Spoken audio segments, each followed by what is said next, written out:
மக்கள் டிவி நேயர்கள் அனைவருக்கும் திருவண்ணாமலை ஆனந்தாழ்வாரின் இனிய வணக்கம். இன்றைய ஆன்மீகம் அறிவும் சார்ந்த விஷயத்தில் பிரதோஷ நாயகன். சார், பிரதோஷத்தை பற்றி நிறையா பார்த்துட்டோம். பிரதோஷ நாயகனை பற்றி பார்த்துட்டோம். பிரதோஷ நாயகன் சொல்லக்கூடியவனுக்கே ஒரு ஊர் இருக்குது, ரெண்டு ஊர். ஒன்று இமயமலையில் இருக்கக்கூடிய நேபாள்னு சொல்லக்கூடிய காட்மாண்டு. இங்கே நம்ம நந்தி எம்பெருமானை பார்ப்பதெல்லாம் வேறு. அங்கே பார்த்தா சாட்சாட்ச காளை மாடுவாகவே உட்கார்ந்துருப்பான். அடுத்த சேத்திரம் திருவண்ணாமலையில் இருக்கக்கூடிய நந்தி எம்பெருமான். இவன் எங்கே கட்டளையிட்டு நம்ம போய் காப்பாற்றுறோமோன்னு காளை மாதிரி எழுந்துக்கிற அமைப்போடு இருக்கக்கூடியவன். சார், இதெல்லாம் அறிந்த விஷயம். அப்படின்னா இந்த வேந்தன்பட்டி, காரைக்குடிக்கு பக்கத்தில் இருக்கக்கூடிய வேந்தன்பட்டின்னு பேர். இங்கே தான் பிரதோஷத்துக்கு நாயகன் நம்ம சிவபெருமானுடைய அம்சமாக நந்தி எம்பெருமான் இருக்கிறான். இந்த சலம் நிறைய பேத்துக்கு தெரிய வாய்ப்பில்லை, இன்னும் சமீப காலமாக தான் தெரிந்து கொண்டிருக்கிறது. வேந்தே அரசே அப்படின்னு சொல்லுவது மன்னரை குறிக்கும். அப்போ யாரை குறிக்கும்? சிவபெருமானை குறிக்கும். சிவபெருமான் பார்த்தானா, நான் வேந்தனாக இருந்தாலும் என்ன நீ தூக்கி கொண்டே இருக்கிற அல்லவா, நீ ஒரு நாள் வேந்தனாக இருன்னு சொல்லி அவனுக்கு வேந்தன் பட்ட அருளிய ஊர் தான் இந்த வேந்தன் பட்டின்னு பேர். யார்? பிரதோஷ நாயகன். நம்மளாம் பிரதோஷ நாயகன்னா சிவபெருமான் நினச்சிட்டு இருக்கிறோம். மக்கள் டிவியில் இதை பல தடவை வலியுறுத்திக்கிட்டு இருக்கிறேன். ஈசன் அப்படின்னா என்னன்னா, அவனுக்கு ஏன் ஈசன் பட்டம் கொடுத்தான்னா, தன்னை நாடி வருவர்களுக்கும் தன்னை சுற்றி வருவர்கள், சுற்றினா கிரிவலம், தன்னை சுற்றி வருவர்களுக்கும் தன்னை சரணாகதி அடைவர்களுக்கும் ராஜாங்க பதவி கொடுத்து காப்பவன் தான் ஈசன், அண்ணாமலையார், சிவபெருமான் இல்லையா? அந்த மாதிரி நமக்கெல்லாம் நம்ம திரைப்படத்தில் பார்க்குறப்ப நந்தி எம்பெருமான் மத்தளம் வாசித்ததாக கேள்விப்பட்டிருப்போம் இல்லையா?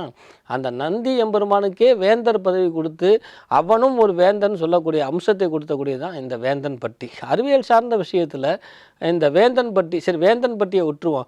இந்த பிரதோஷ நாயகன் சொல்லக்கூடிய இந்த காளை மாடு, அல்லது உங்களுக்கு புரிகிற மாதிரி நந்தின்னு எடுத்துக்கோ. நந்திக்கு என்ன சார் ஆற்றல், அந்த ஆற்றல் எப்படி இருக்குது அப்படின்னு பார்ப்போம். இதற்கு ஒரு நல்ல ஒரு ஸ்தலத்தை எடுத்துக்கிறேன். அதிலிருந்து இந்த அறிவியல் சார்ந்த விஷயத்தை சொல்கிறேன். திருவண்ணாமலையில் கிரிவலம் சுற்றி வரும் பொழுது குபேரலிங்கத்துக்கு முன்னாடி அதிகார நந்தின்னு இருக்கும். இதை யாரும் கவனிச்சது இல்லை. அது பாட்டு அது அசால்ட்டாக இருக்கிற மாதிரி இருக்கும். மிகவும் சக்தி வாய்ந்தது, ரொம்ப எளிமையாக இருக்கும். இன்றைக்கி கூட பார்த்திங்கன்னா எந்த சிவ ஆலயத்திலையும் பிரதோஷ நாயகன் சொல்லக்கூடியது சிவபெருமான் அல்ல. பிரதோஷ நாயகப்பட்டது என் நந்தி எம்பெருமான். அந்த நந்தி எம்பெருமானை என்ன சொல்கிறோம்? நந்தி வாகனம் நான் சொல்கிறோம் கிடையவே கிடையாது. அதிகார நந்தின்னு அர்த்தம். அதிகார நந்தினா அவன் அதிகாரம் பண்ணுறவள, அதிகாரம் பண்ணுறவனை அடக்கி ஆளுபவன் தான் அதிகார நந்தி. இந்த அதிகார நந்தியை போய் அடுத்த தடவை இந்த மக்கள் டி வழியாக சேவிச்சுட்டு போய் பாருங்கள். இந்த அதிகார நந்தி எளிமையாக இருக்கும். அந்த அதிகார நந்தியினுடைய மூக்கு பகுதி இருக்கு இல்லையா, அதாவது மாட்டினுடைய மூக்கு பகுதி மேலிருந்து கீழாக முக்கோண பகுதியில் இருக்கும். அப்போ அது என்னன்னா, காலை நேரமும் மாலை நேரமும் வரக்கூடிய இயற்கை நல்ல கதிர்களை உள்வாங்கி கொள்கிறது. அது எங்கு சேமித்து கொள்கிறது? மாட்டினுடைய திமில்னு சொல்ல காளை மாடை பார்த்தீங்கன்னா தெரியும், திமில் இருக்கும். இன்றைக்கி கூட அந்த திமிலை அடக்கிறவனா வெற்றி பெற்றவனா அர்த்தம். எத்தனை முட்டு வாங்கினா, மாடை சாய்ச்சான், வாழை பிடிச்சாங்கிற கதையினால் திமிலை பிடிச்சிருக்கணும். இவ்வளோ நேரம் திமிலை பிடிச்சிருக்கணும், சும்மா இல்லை. திமிலை ஒரு சிலும்புச்சுன்னா எப்பேற்பட்ட பிடியிலேருந்து தூக்கி எறியப்படும். அது மாடுக்கு எது தெரியுமா பவர்? ஏன் தெரியுமா? மாட்டை பிடிச்சவனுக்கு பொண்ணை கொடுன்னு சொன்னால் மலுங்க பயலுக்கு தங்கத்தை கொடு, மாட்டை பிடிச்சவனுக்கு பொண்ணை கொடுன்னு பழமொழி இருக்குது. ஏன் தெரியுமா? மாடு முட்டுனா 6 அடி தூரம் பறப்பான். மாடு சிம்மில் ஒரு சிலும்புச்சுன்னா எத்தனை அடினே சொல்ல முடியாது. அவ்வளோ தூக்கி போடக்கூடிய வலிமையான ஆற்றல் காளைக்கு உண்டு. அப்போ பிடி இறுக்கமாக இருந்தால் எப்படி தூக்கி எறிஞ்சாலும் நம்ம பெண்ணை கெட்டியாக பிடிச்சி நம்ம வாழ்க்கைங்கிற சக்கரத்தை ஓட்டுவாங்கிறக்காக தான் மாட்டை பிடித்தவனுக்கு பெண்ணை கொடுன்னு சொன்னான்.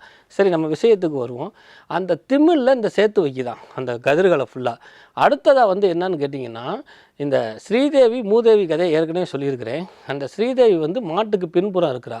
மூதேவி என்ன செய்கிறாங்கன்னா, நான் மாட்டுக்கு முன்புறம் இருக்கிறேங்க. அதனால தான் மாடை அடக்கிறதுக்கு மூக்கணங்கயிறு போட்டிருக்கிறாங்க. மாடம் வலை பின்பக்கம் நம்ம வரும். அறிவியல் சார்ந்த விஷயம் என்ன? மாட்டினுடைய கோமியன்னு சொல்லக்கூடியதை தொலைச்சா கிருமி நாசினியாகவும் இருக்கும். அது எங்கேருந்து வருது? பின்புறத்தில் இருந்து வருது. ஆக அங்கே சப்தமாக தேவர்களும் ரிஷிகளும் இருக்கிறது அர்த்தம். அவர்கள் மூலியமாக தன் திமிழில் சேர்த்து வைக்கக்கூடிய ஆற்றலை நமக்கு அனுப்பிக்கிறது. சார், நந்தி எங்கே சார் போகுது? நந்தி நமக்கு காலை மடக்கி உட்கார்ந்து இருக்கல சார் அப்படின்னு.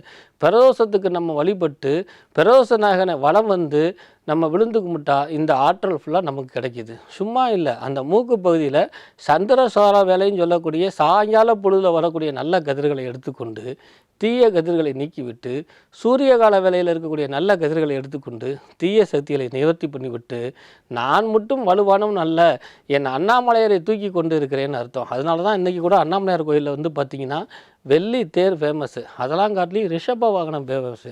ரிஷப வாகனத்தை பார்க்குறதுக்கு கோடான கோடி கண்ணு வேணும். இன்றைக்கும் நீங்கள் பார்க்கலாம்.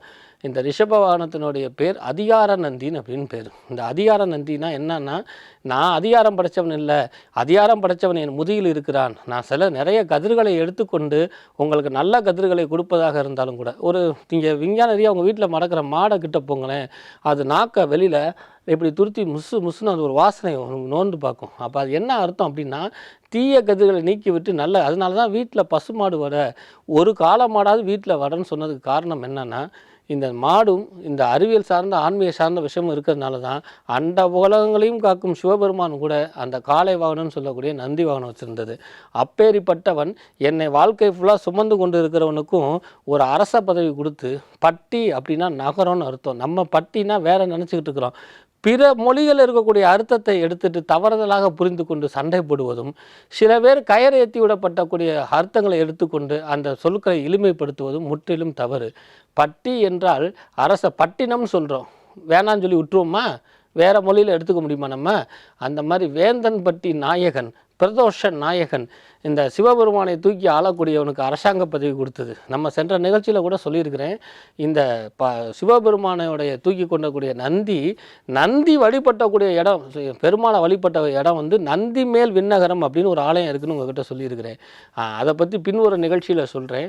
அப்போ இந்த பிரதோஷ நாயனாக வேந்தன்பட்டியில் இருக்கக்கூடிய இந்த நந்தியை போய் வணங்குங்கள். இந்த நந்தியை வணங்குவதற்கு அவனுடைய ஆசீர்வாதங்கள் மட்டும் இல்லாமல், அந்த நந்தி இப்போ தஞ்சாவூரில் எடுக்கலாம், கங்கை கொண்ட சோழபுரம் அண்ணாமலையார் கோயில் இருக்கக்கூடிய நந்தி, அதிகார நந்தி, எத்தனையோ நந்திகள் இருந்தாலும் அவனுடைய அருளை எப்படி பெறலாம்? எளிமையாக 3 வழி சொல்கிறேன் உங்களுக்கு. நிறைய அபிஷேகங்கள் பிரதோஷத்தில் கலந்துக்கலாம் காட்டிலையும் பட்சண மாலை நந்திக்கு பிடிச்சதான். அதனால தான் இப்போலாம் நம்ம மாட்டு பொங்கலுக்கு மட்டும்தான் போகிறோம். பிரதோஷத்துக்கு போகக்கூடிய நேயர்கள் அனைவரும் கேட்டுக்கிறேன், எல்லோரும் செஞ்சதை செய்யாமல் நீங்களும் உங்களால் முடிஞ்ச பட்சண மாலைன்னு சொல்லக்கூடிய முறுக்கை கையில் கோர்த்து போடுவதும், ஜிலேபியை கையில் போர்த்து போடுவதும் இந்த நந்திக்கு உகந்து சீக்கிரம் நமக்கு அருளை வாழி வழங்குவான். அடுத்து காகரி பழங்கள் மாலை, இது மாட்டு பொங்கல் அன்னைக்கு மட்டும்தான் தஞ்சாவூர்லேயும் செய்கிறேன்னு கேள்விப்பட்டிருக்கோம். இப்போ வர வர எல்லா பிரதோஷத்தும் செய்ய ஆரம்பிச்சுட்டாங்க.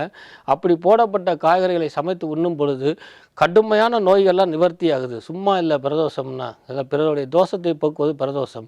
அடுத்ததாக வந்து பார்த்திங்கன்னா பழங்கள் மாலை, பழங்களில் போடக்கூடிய மாலைகளை நந்திக்கு சாத்தி அதை தாமும் உண்டு பிறருக்கும் கொடுக்கும் பொழுது புத்திர பாக்கியம் கிடச்சி, மனம் சாந்தி அடைஞ்சு, கடும் கோபம் குறைஞ்சு, ப்ரெஷர் குறைஞ்சு, தனி மனித ஒழுக்கம் மேம்படுத்தப்பட்டு எல்லோரும் இறைவனுடைய பக்தர்களை தன்னம்பிக்கை கொடுத்து வேந்தன்பட்டியில் இருக்கக்கூடிய வேந்தன்பட்டியோடைய அருளால் இந்த பிரதோஷ நாயகன் எப்படி காட்மாண்டில் இருக்கிறானோ அதற்கு அடுத்ததாக வேந்தன்பட்டியில் இருக்கிறான்னு உங்களிடம் வலியுறுத்தி உங்களிடமிருந்து விடைபெறுவது திருவண்ணாமலைவாசி திருப்பணம் கோரக்கன அடிமை டி. ஆனந்தாழ்வார். வணக்கம்.